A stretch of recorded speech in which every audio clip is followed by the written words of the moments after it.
episode of Cooking with Treyvaud. Now don't forget guys, we're out filming for our brand new series coming up this autumn, but for now I want you to sit back and relax some of our older material. And the first recipe up is how to cook the world's greatest pizza, and this can be done at home, and a special little guest star, my son, my little baby Dylan. If you're wondering what's behind me guys, that's Muckers Abbey here in Muckers Park, and I'm going to take you inside and give you a little look around. But for now, sit back and enjoy how to make the world's greatest pizza. Take it away, Tones! Now, we've got about 450 mils of water in here, and we're putting in, it's about maybe half a tablespoon of sugar into that, okay? Just give it a quick stir. Now, temperature of the water is warm. Not cold, not hot, because if it's too cold, the yeast doesn't work, and if it's too hot, it kills the yeast. Simple. So we've got 2 packets of dried yeast. These are standard everywhere, 7 grams. So that's 14 grams of yeast. And the packet, 14 grams ketones. Now, if this was Jamie Oliver, lads, I would have gone, Jamie, rewind that and do that again, we made a mistake. Treyvaud, because this is what happens at home, lads. We all make mistakes. Anyway, packet number 1, packet number 2. Tones, how good of a recovery was that? Okay, so 2 packets of yeast, in we go, and we give it a little bit of a stir. Okay, so the yeast will start eating off that sugar and it'll start working straight away. Now, 750 grams of plain flour, Tones, okay? Plain flour. And sometimes with the water, okay, you might only use 400 mils, and sometimes you might need maybe about 500 mils, okay? It changes. Flour is odd like that. Here we go, perfect. 750 grams of flour. So, take a little weighing machine gizmo out of the way. Make yourself a little well. And actually, always what we do, Tones, just throw a little bit of flour on the board here, because this is where we're going to roll it afterwards. Okay? And don't be afraid, you're going to get your hand in anyway, so just make sure all the yeast is nicely broken up, Tones. And we start to pour it in and bring the dough together. This is absolute, foolproof, simple, amazing pizza dough. So pour in maybe about 3/4 of it first of all. And don't worry, I'm going to show you exact consistency that we're doing. So have your fingers open like that, and just put it in and bring all the flour together. And don't worry if some of it's going to go up onto the tabletop, because we're going to be kneading it in 2 seconds. A little bit more. And now, guys, don't panic. If you make a mistake and you put in a little bit too much water and it's too springy, too wet, we can add a little bit more flour when we're kneading it. So don't worry. So, guys, this is the consistency what we're looking for. It's not too sticky. Okay, so now at this stage we bring it out onto the countertop. And we're going to knead it just to bring everything together, okay? You don't need to overly knead this dough. What you want to do is just bring in all the bits and pieces of the flour. And as I said, Tones, if you find that at this stage it's sticky in your hand, it keeps sticking to your hand, just get a little bit of extra flour and shake it over it. So when you knead it, it's going to bring it all in together.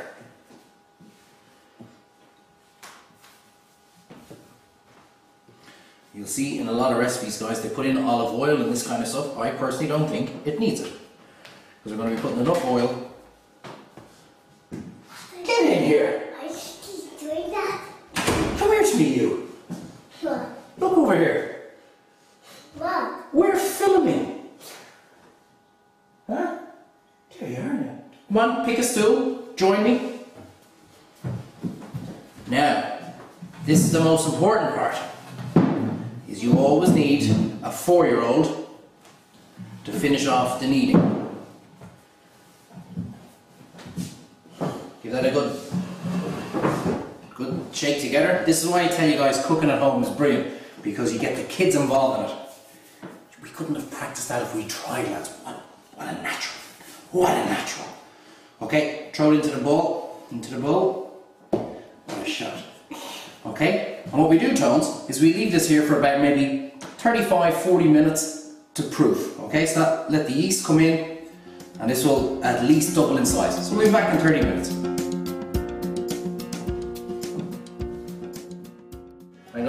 bit to my man down here.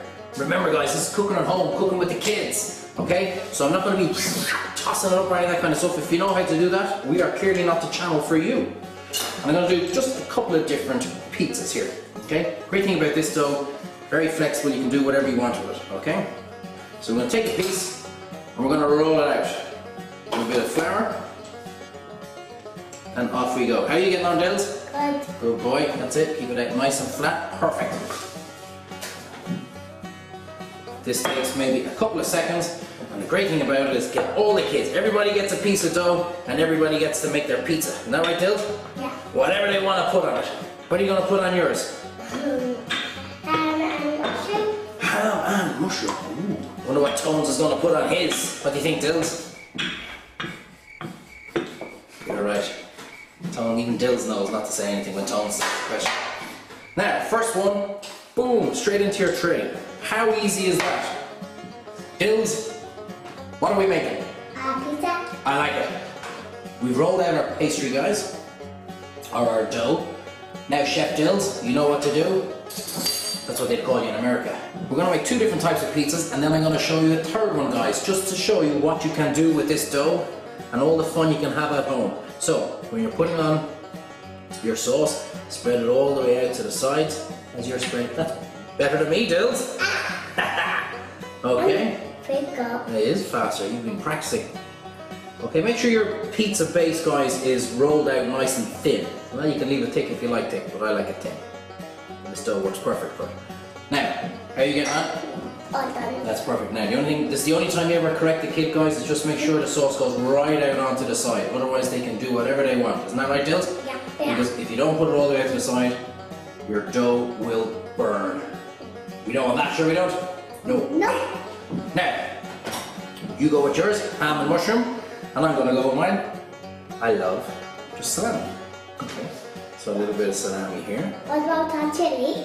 Why do you like chilies? Yeah, you're right. You're right, actually.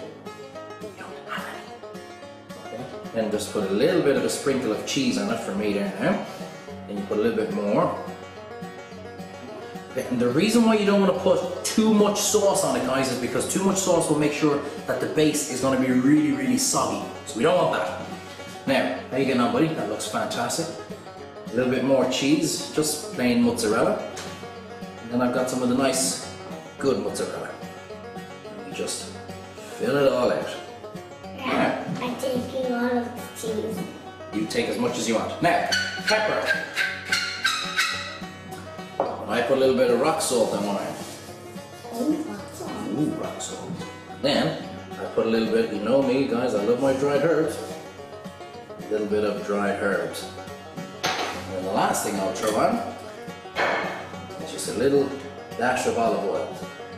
I'm taking all of the things left. Now, while Dills is finishing his one off, I'm going to show you the other thing that I'm going to do on this. Totally different. A little bit of olive oil. This, I have to admit, is one of my favorite. Get your hands, don't worry, we're at home, so don't worry. Spread out that olive oil all the way on it. Think of all the dirty thoughts you want to be thinking of. Dirty? You dirty tackle. Beautiful. Quick wipe of the hands. A little bit of the rock salt. Tones, I'm making this one for you. You are going to love it. A little bit of pepper. And a little bit of our mixed herbs. That's all we're putting on it, guys.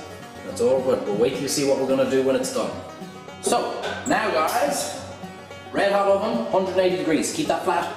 Give me yours, Dills. Now, how long does a pizza take to cook? It takes as long as it takes. Okay, so you got to keep an eye on your oven.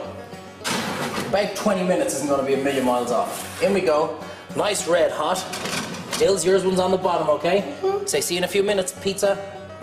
See you in a few minutes, pizza. And we close the oven.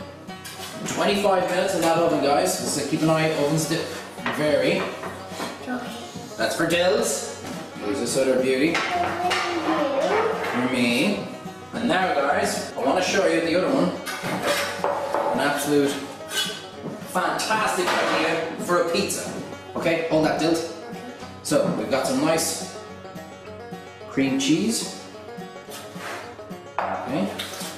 And you just listen to how crispy that is. Got some lovely Glennis creme fraiche. It's a kind of a local creme fraiche from County Tipperary.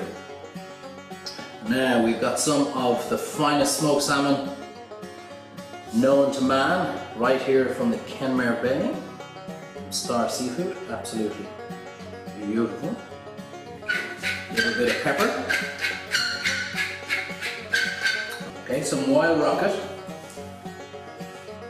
Okay, that's just dressed in a little bit of olive oil and balsamic vinegar. Oh, Jesus, I think about this. Seriously, Thomas, you realize how lucky you are? Just finish it off. A little wedge of lemon.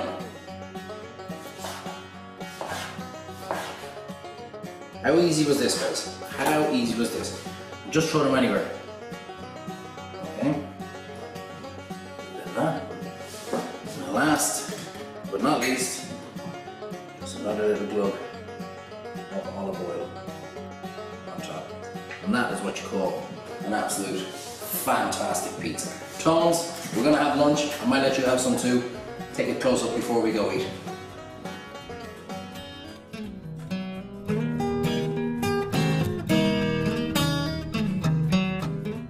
How easy was that? I told you guys, absolute child's play. And trust me, do that at home with your kids, they're gonna love you even more. Now, if you think that one was easy, wait to see what's coming up after the break. An absolute classic dish, and Treyvaud's gonna show you just how easy it is to do. Told there is so much cool stuff here to show the guys. Come on, baby, let's go.